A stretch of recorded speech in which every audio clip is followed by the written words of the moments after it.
Welcome back to CFO Weekly, where we're talking with financial leaders about how to build efficiency in their teams, create time for strategy, and ultimately get results. With your host, Megan Weiss. Let's jump right in. Today, my guest is Jamie Schleck. Jamie aspires to be a servant leader committed to making everyone achieve more. As Chief Financial Officer and Chief Operating Officer of Community Solutions, he has helped the organization achieve the mission to create a lasting end to homelessness that leaves no one behind. Jamie is the founder and principal investor of Bayonet Capital, LLC, a private equity funder of entrepreneurial ventures. For nearly 2 decades, Jamie was president and CEO of JFC Technologies.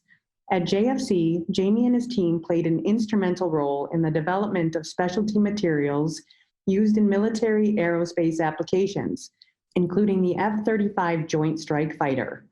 Jamie was the 2007 recipient of the Richard T. Whitcomb Award from NASA for his contributions to the development of specialty material for military aerospace products.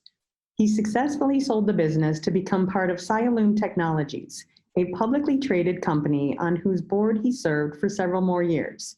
He has been a direct investor and/or board member in numerous private equity transactions ranging across industries. Jamie is a former Army officer and is a graduate of the U.S. Army's Airborne, Air Assault, and Ranger Schools. He holds a BS degree from the United States Military Academy, an MBA from Columbia University, a master's in education from Rutgers University, and completed a 1-year certificate course in managing innovation from Stanford University. Most importantly, Jamie is a father of 4 children and has been happily in love with his wife Pamela since they met in 1994. Jamie, welcome to CFO Weekly, and thank you so much for taking the time to be with us today. Thanks for having me. I'm excited to be able to get a chance to talk to you a little bit about my organization and what we do and talk about CFO matters. Yeah, so when we spoke about the topic for this show, we pretty much discussed too many great ideas to narrow it down to just one specific topic. So today we're going to be discussing your experience and some interesting concepts you've encountered along the way. And I'm looking forward to learning about some new ideas myself. So let's get started. Tell me about your career progression. How is it that you got to where you are today? It's been a great ride so far. I'm very blessed to have had the experiences that I had. I was originally entered the professional workforce as an Army officer back in the early 90s. I had the opportunity to go to West Point and then to serve our great country as an officer in the Army. Met some wonderful people, made some great relationships, got some really great experience as a young leader. And so that was where I started my professional career. In the mid-90s, I transitioned out of the Army into business. At the time, I felt like, you got to remember the mid-90s, the world was so peaceful back then. We did not have, I felt like my highest and best use of my time was maybe to go into business. And my family had a business. My father needed my help. And so I transitioned out of the Army at that time, and I joined him in business. And so I ran that business for about 20 years. It was a wonderful, wonderful experience as well. And then upon selling the business, I moved into nonprofit, and I have been for the last 6.5 years working to end homelessness with an organization called Community Solutions. Wow, that is quite a varied work experience that you've had. So are there any particular stories or moves that stand out in your mind as real turning points within your career? Yeah, there's been several. And I think there's a kind of a common theme in that there was this unique experience that I had in each one that took me back to a previous learning from my last experience. And let me tell you about that. So, when I was in the Army, I had the opportunity to lead soldiers and to train for crisis management, to train for, high stress decision making. And so in 1999, my family's business was inundated by floodwaters from Hurricane Floyd. And when I mean inundated, I mean we lost everything. We lost our inventory, we lost equipment, we lost everything. And we didn't have insurance for any of this because we just weren't prepared. And it was really like game over. And I found myself thinking about how we can navigate our way through that crisis, going back to a construct that I learned in the Army called troop leading procedures, which is really just like a process by which you walk through a complex problem. You know, it begins with reconnaissance and understanding what's going on the ground. It's about issuing a tentative plan. It's about making that plan available to people, communicating that plan, and then walking it down through all the way to the execution phase. And when everybody was losing their head at the time, I had this construct that enabled me to kind of think clearly. And we actually navigated our way through that crisis. We got back into business in a short amount of time. And thanks to the help of a lot of great customers and vendors and investors, and we managed to successfully get that business back on track. And ultimately we grew it, and we ended up making, highly specialized materials that went into drug products, went into aircraft. We have product that's flying on the Joint Strike Fighter today, which is a special, the F-35 aircraft that the Air Force and the Navy has, and all of our allies have as well. And so I was very proud of that accomplishment, but it really came back to that earlier training that I didn't think I would necessarily have to use in business, and I got to use that in business. And so that was a pivotal moment for me. And I think another pivotal moment was 9/11, right? So following this recovery out of business, the world was back at war, something I never anticipated, obviously, when I left the military.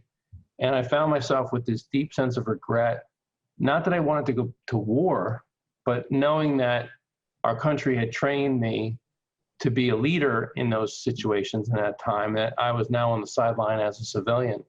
And so lo and behold, Uncle Sam had another plan because I was in the reserves and I got mobilized. And next thing you know, I was back in the Army for a bonus year right after 9/11.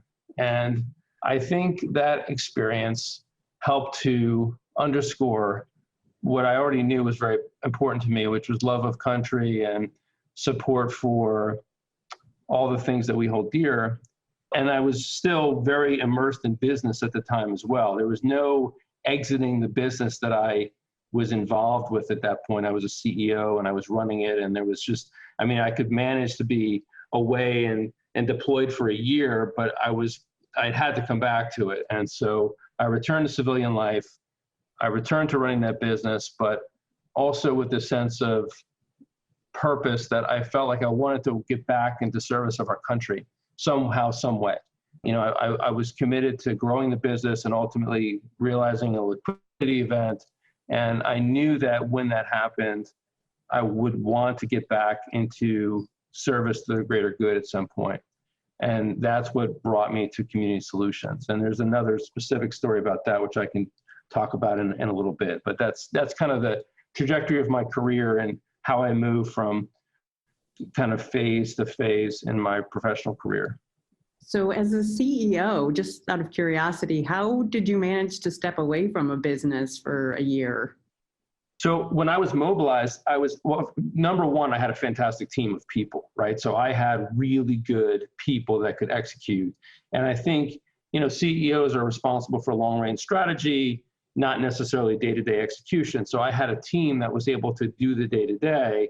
And, for a 1 year period of time, it didn't require me. There were a few things that we missed out on, or there was a few things that I could look back at and say, if I had been, there on a day-to-day basis, we might have handled that differently. But, that's just kind of like Monday morning quarterbacking certain things, But the other thing is, I was in the Pentagon. I was not deployed. I was not overseas. And I was working the night shifts. I was basically manning what they call the crisis action team, which was the interface between what was going on in Afghanistan and the day-to-day. And I was fielding sort of all of the inbound requests and tasks coming from the theater and dealing with figuring out how things got sort of parlayed out to the various different parts of the Pentagon. And so bottom line is I was working at night, and then during the day when I wasn't sleeping, I was able to also still get involved with customer engagement, doing some remote leadership, et cetera. And then I did a lot of Amtraks back and forth. My business was in New Jersey and I was in the Pentagon. So the Amtrak it's only a 2.5 hour train. So I would sleep on the train sometimes and just get home. Sounds like it was a busy year. It was a busy year. And my kids, I had 2 kids at the time. They were 2 and 4. And we managed to also get pregnant with our third of what is now 4 at the time. So I made some time for other things too, obviously. And we were blessed with our son Luke, who was born in 2002. Yeah, that's a great story. And you obviously like being busy with 4 kids. Yeah, it's wonderful. It's the best. It's the toughest job you'll ever love, and it's fantastic. It's what matters most of anything, of course. So tell me about your current organization. What is it that they do? Well, Community Solutions is a nonprofit which is focused on creating a lasting end to homelessness that leaves no one behind. And so what we do, we're not doing the direct service to people experiencing homelessness, although most of our team has done that at some point in their career. What we're doing is we're working more at the systems level. If you've ever read the book Moneyball by Michael Lewis, it kind of explains in a nice pithy way what we do. We moneyball homelessness. We're looking at the data behind people experiencing homelessness at a macro level and trying to develop strategies that are the ones that are the most impactful for ending homelessness at large scale. We work in 85 communities across the country. We've got 14 proof points where we've actually ended homelessness in some of those communities. And it's all based upon coaching those communities on a couple critical undertakings, how they can basically look at their data, look at analytics, use facilitation and human-centered design as a way to make people move through homelessness faster and ultimately prevent it. What a great cause, and what an interesting concept to use data to end homelessness. Tell me about how you personally made the decision to make the switch from a for-profit organization to a nonprofit organization. So this is one of these I'm not a really super spiritual person, but if there was a point where there was some kind of divine intervention in my path, it was related to this. So we grew my business, which was called JFC Technologies. We had a wonderful opportunity to merge with a publicly traded company. So we were able to monetize our earnings at a higher multiple. And I was on the board, publicly traded company. I was supporting what was, a fantastic growth plan. And, I still had this nagging part of my conscience, which was about trying to get back in service, because that's where I was raised, is, at West Point and duty honor country and the Army. And I really felt like the team had gotten to a point where it was doing fine. It didn't necessarily need me on a day-to-day basis. And I was yearning for that connection to that bigger, higher purpose. And I was actually going to a trade show, and of all places, Las Vegas. And I was headed to the airport, was parking my car, and first person I met parking the car was the guy working at 4:00 in the morning, parking cars. And he was kind of commenting about how cold it was. And he said, yeah, I've spent, most of the last couple of years, in a real hot environment. I said, oh yeah, where was that? And he said, oh, I've been in Iraq. And he said he's a veteran. He was a returning soldier. He'd become a civilian recently. And he said, I was kind of hoping there'd be something more for me than just parking cars at 4:00 in the morning. And so I asked him what he did.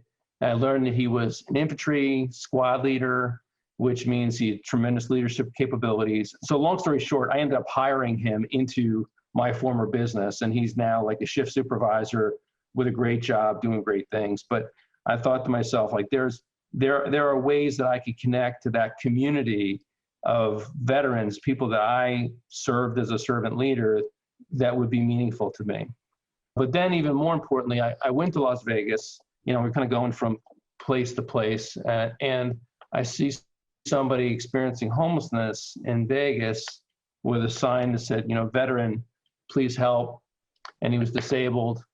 And I got to talking to him. And of course, at the time, I was complete, unknowing of that space. And I said, I asked him like very specific details about his service. And I confirmed, by his answers that he's definitely a veteran. I knew that he veterans can't BS other veterans. They have a way of talking to each other, and you can kind of know. And so when I flew home the rest of the way, I was just thinking it's time for me to do something bigger. It's time for me to move on from this business that I love and the people that I loved in that business. It was time for me to do something different.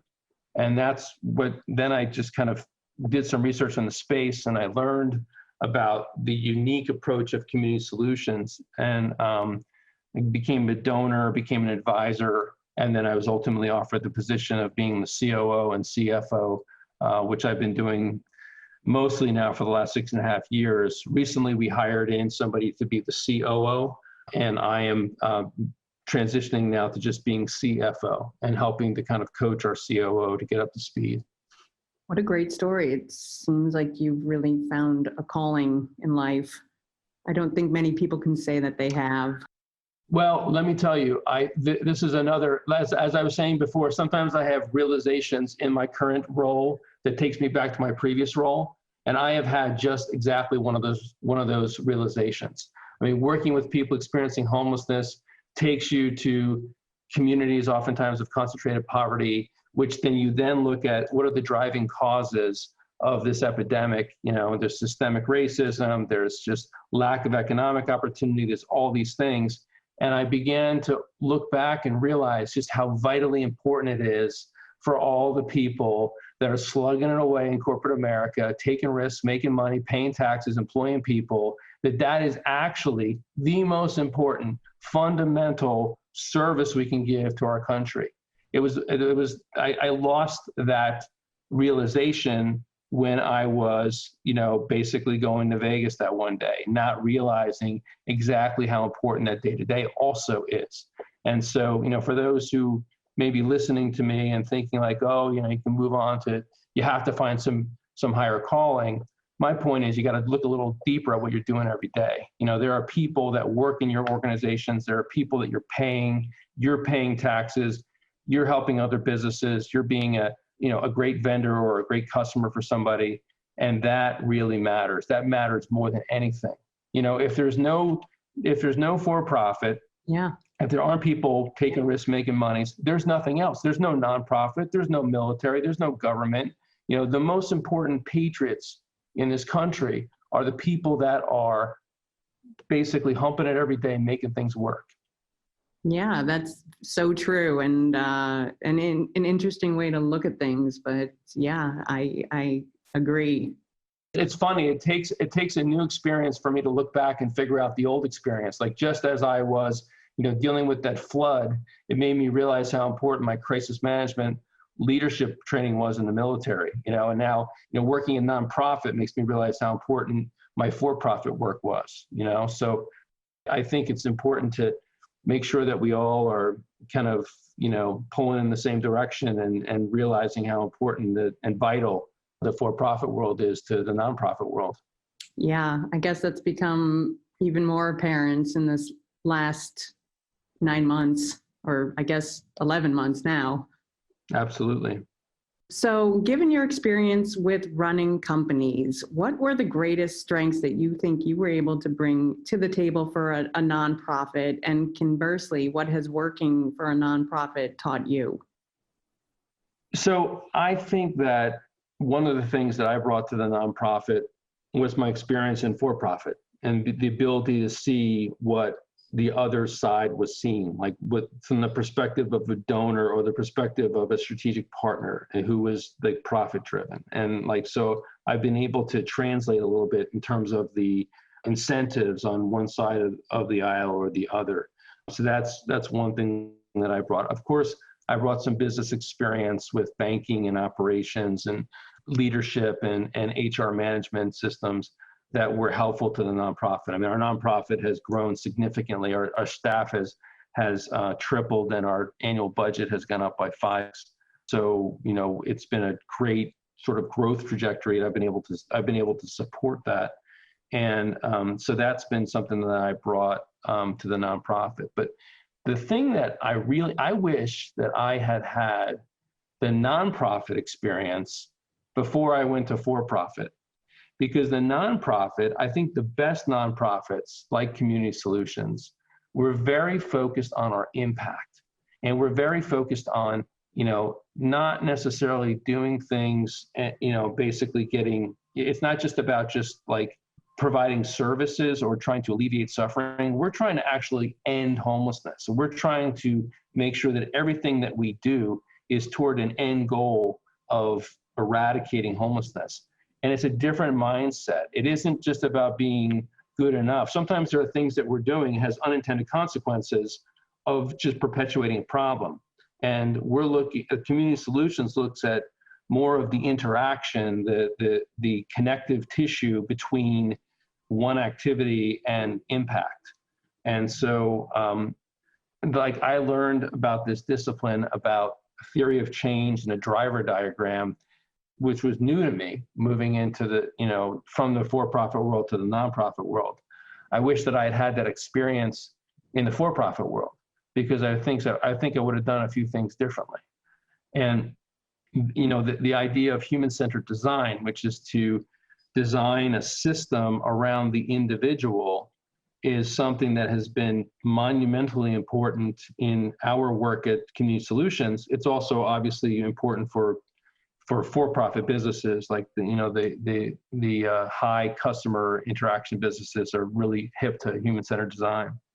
Yeah, and those two things, the human-centered design and driver diagram, are super interesting to me, and we will get into those two topics in just a bit. But for now, the last time we spoke, we talked about the idea of leveling up. What exactly does this mean? Well, it's kind of an adaptation from the good to great, the Jim Collins concept, right? Which is like, what is it that you're the best in the world at, that you are passionate about, and just do that one thing. And so when I look at nonprofits like Community Solutions, there's a whole bunch of other things that are not core to the business that you can basically outsource and just try to be as lightweight, impactful as possible. And so, we looked at things like our day-to-day operations of opening mail and cutting checks and dealing with vendors and answering phones and technology reimbursement for people's personal technology, and all with a mindset to say none of that stuff is core. What's really core for us is being able to interact with communities and teach them our unique problem-solving techniques. So anything that's not that is subject to be outsourced and basically optimized. And so, you may, we had this concept of like we called it the ninja ethos, which was, the operating team working behind the scenes like ninjas. You didn't necessarily knew that they were there, but you felt safe because they always picked up the ball for you. And so that was what we focused on. We now completely remotely, when COVID hit, we were already working remotely. We had no problems. We didn't skip a beat with COVID. We went to, completely electronic accounting like 2 years ago. And, all of our checks, we never print checks and put checks in the mail, and everything's done with, electronic interface.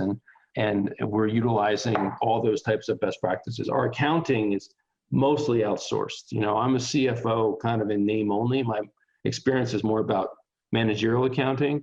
I have an accounting firm that just basically does all of our journal entries, all of our kind of like direct input into our accounting system, and they support us that way. So for those companies or people out there looking to level up, what advice would you have for those people? I think you have to really interrogate every internal operation you have and say, is it core to the business? and can it be outsourced? And if it can be outsourced, then you should really look to do that, because anything else is just detracting from your effectiveness as a nonprofit. And so one of my teammates, who basically was the real person that executed on all these things, she has now become her own outsourced consultant, helping nonprofits do exactly that. And so basically, you can really have a lightweight internal operation that is just as effective as one that's laden with a bunch of FTEs. So, and we touched on this topic a bit, a human-centered design, which I think is fascinating. And I don't know why every company isn't doing something like this. First of all, what is it? And how are you guys putting this idea into practice? Well, this is one of the really impressive things about Community Solutions. Our CEO, Roseanne Haggerty, and our leadership team, led by Beth Sandor, Jake McGuire, Dave Foster, and others, they'll always look outside to where things are that are happening that are best practices.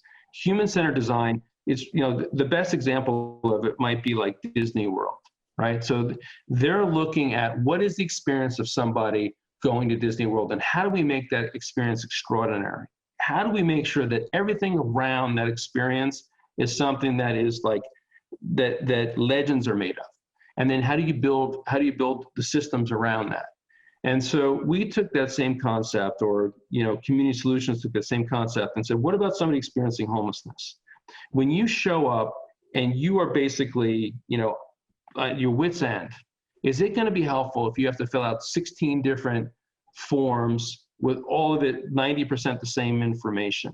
Is it helpful for you to have to try to, navigate some complex phone system with a bunch of prompts and, kind of moving you around from case manager to case manager? And what happens if if something shuts down at, say, 2:00 in the afternoon, but you need to get into the shelter and it's a bus ride across town, but you don't have money for a cab fare or for a bus? How do you basically think about all the systems and almost treat it like a concierge model? If you are somebody that is experiencing homelessness in this community, we're going to give you concierge services to get you back into a stably housed situation as fast as possible. And so, there's a roadmap that we had, which showed, it looked like a game of chutes and ladders, like how it would take somebody from experiencing homelessness to getting stably housed. And sometimes it would take like 100 days. And there would be like all these points along the path where you would go back to the previous block because you didn't do X, Y, or Z, or go here, go there. It's this zigzag kind of navigation. And one of the things that we did was we brought all the community members around that were service providers in this maze. And we said, how do we streamline this around the individual to get them from point A to point B? And we were able to coach communities in reducing that time, by moving from 100 days to under 10 days because of the way, and those 10 days would be in a shelter, basically, which is, the idea of shelters is not that that's not a viable housing situation. Those are temporary things, and you just move people through them. And so the other kind of thing that we would do is look at the shelters themselves and say, these cannot be designed for long-term stays. We cannot have a system to have people living in shelters for months on end. And how do we basically move people through those systems to get them into a more stable housing situation? So just out of curiosity, what is it that you guys do to get them out of the shelters and into more permanent living situations? Well, obviously, we're not doing that, but we're teaching communities how to do that. But the logical thing would be landlord engagement. How is it that we work with landlords to make sure that they are open to and accepting of people that were in these situations? How do we optimize for voucher systems? How do we engage with the VA if we're dealing with a veteran experiencing homelessness, or Section 8, or how do we leverage the community assets to basically get people, through shelters quickly into some type of a supportive housing or subsidized housing situation? So it's teaching communities to kind of leverage all those things. But the real holy grail to this system, as I have learned, is to not treat people like they are just numbers in a system. One of the really innovative, this is not that innovative, but it was the most impactful thing that we brought to this sector was the concept of having a by name list. So these weren't just like random, clients. This was like somebody that had a name. And by affixing a name to that person's case file and making the community look at it by name, that alone just changes the dynamic and the urgency through which people deal with case management. But then moving from the by name list, you can imagine homelessness is a dynamic situation. You got people flowing into homelessness and flowing out of homelessness. And they flow out because maybe they get stably housed on their own, maybe they move away, maybe they reunite with their family. Understanding the dynamics of the outflow is just as important as understanding the dynamics of the inflow. How many people are returning to homelessness that were previously homeless? How many people are homeless for the first time? Are they coming in from criminal justice system? Are they coming in because of domestic violence? Are they coming in because of the foster care system? And then how do you track back into those inflow vectors and create a strategy that's going to prevent somebody from becoming homeless? That's the kind of work that we do with communities, is that we help them to kind of like process map the homelessness process and then create these strategies using human-centered design and data and quality improvement and facilitation to bring people all around the table. And then we have this collective approach. And our communities, they house people like 300% faster than communities that are not in our cohort. And as I mentioned, we've got 14 communities, and soon to be, we've got another 11 or so that are right on the cusp of ending homelessness. And we're going to see this happening, time and time again, where communities that have adopted these strategies are actually they're able to get to a point where they have zero homelessness in their community. And let me just clarify too, that zero homelessness does not mean no one will ever be homeless. What it means is that your current caseload of people experiencing homelessness is equal to your demonstrated ability to house them in the next month. Because it's a dynamic system, you got people flowing in and flowing out. But if you reach that stasis where inflow and outflow are equal, and you reduce the number of people that are in the system to the demonstrated amount for the next month, then you've gotten to what we call functional zero.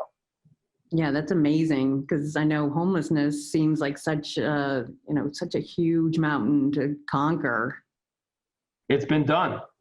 There's communities across the country: Riverside, California, Bergen County, New Jersey, Montgomery in Maryland, Montgomery County, and if you go to our website, community.solutions, you get a real live map of all the communities and where they stand, who's ended homelessness, who's demonstrating month-over-month reductions. We're partnered with Tableau Foundation, who helps us with the data infrastructure, and we have like a sort of a live interactive tool for helping communities really visualize how they're ending homelessness. Yeah, and I'm sure that being homeless, I'm not sure that there's anything that dehumanizes a person or makes them feel less human than not having a place to call home or shelter over their heads. So it's interesting to me that it was so impactful when you put a name to the case number. Yes, absolutely. I'll also say that what you and I may think homelessness is, like what we see, like it's visible to us, it's just the tip of the iceberg. There's an entire sort of underpinning of the below the water surface are people that are perilously housed, that are trying to get, or they're couch surfing and they're trying to sort of navigate through. And we are trying to get to a world where our systems are being able to be reactive to the entire iceberg, not just what we see on the surface. So we talked about the concept of a driver diagram a little bit ago. Can you talk a little bit about this concept and how it works and how it can help improve quality? Sure. So when I was in business, I used something called management by objective, which is, I think, very typical. You've got your high-level goals, and then you've got your supporting goals that you think are connected to those goals.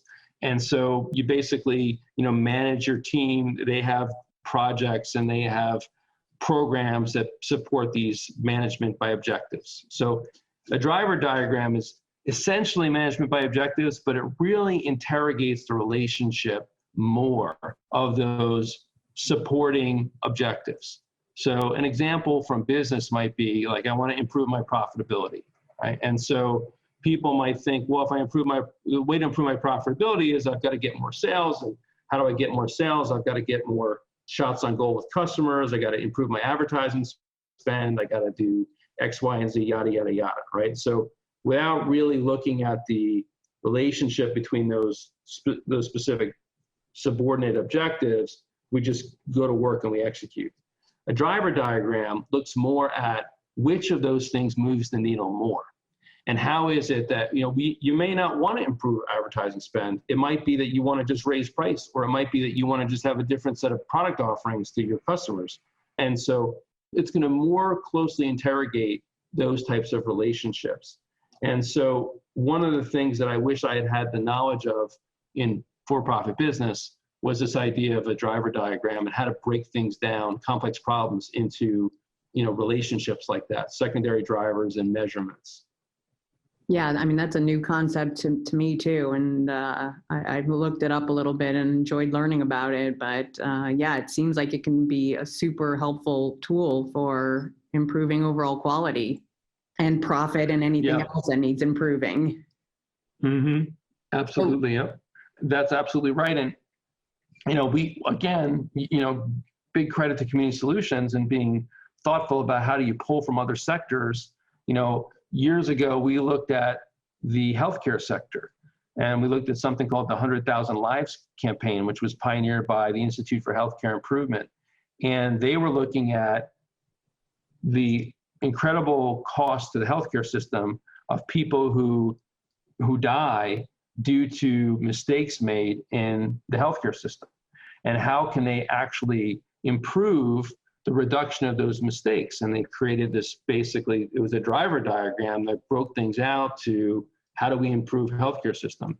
And it's much more common to see the driver diagram in a healthcare system.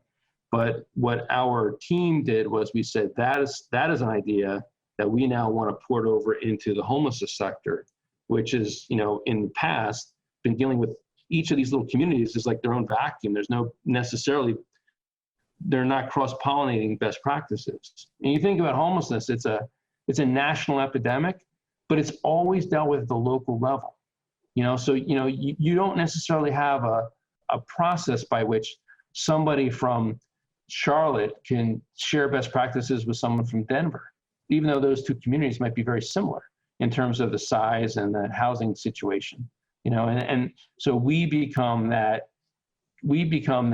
conduit for communication between, and we are able to leverage best practices across the country so that people that are working in our cohort can benefit from the great learning that other people have had. So we've covered a lot of ground today, and for people who are interested in learning more about these ideas and concepts, are there any sources you can recommend? Well, I would start, first of all, with our website, Community Solutions. So www.community.solutions. And you can learn more about what we're doing and how it is and the success that we're having in ending homelessness. The other place I would suggest, I mentioned that my colleague kind of went out on her own to create her own project around helping nonprofits be super efficient, and that's called Pentala Strategies. Pentala Dragonfly is a dragonfly that can go from continent to continent without having to land. So the idea is that how do you create a lightweight, efficient, and effective organization? And so you can get more information there at pentalastrategies.com. How do you spell Pentala? It's P-A-N-T-A-L-A,